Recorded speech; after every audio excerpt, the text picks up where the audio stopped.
Hello, hi, good evening. So today we are going to demonstrate a digital IC trainer. This kit is very useful for the engineering, polytechnic as well as for the ITIs. Look, here's the kit. There's a switch, on a switch, and when you turn on, it will indicate.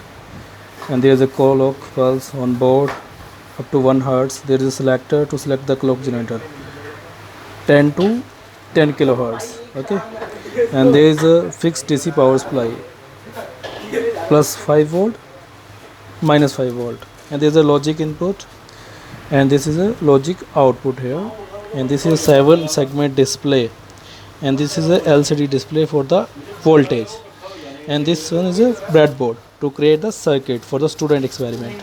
Okay, so now let's do the demo. I just turn on the switch. First I'll come to the this part, clock generator. See, here is I connected with the CRO.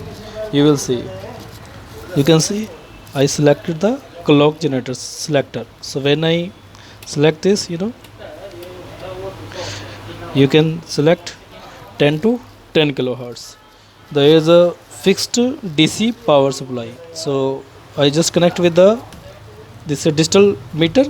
So you can see here I connect with the ground to ground, and output 5 volt DC positive connect to the positive, and you can see there is a 5 volt DC is coming on a LCD display, and there is a logic input. When I turn on 1 2, when I apply, you can see the output. Here is the output indication by the LED, and this is a 7 segment display. For this you need to connect with the circuit diagram. When you required, you just need to connect with this ABCD. We given the connection. You just need to go through the connection, go through the manual. You can see that you can do the whole experiment in under this kit. Okay, thank you so much for your time. Have a good day.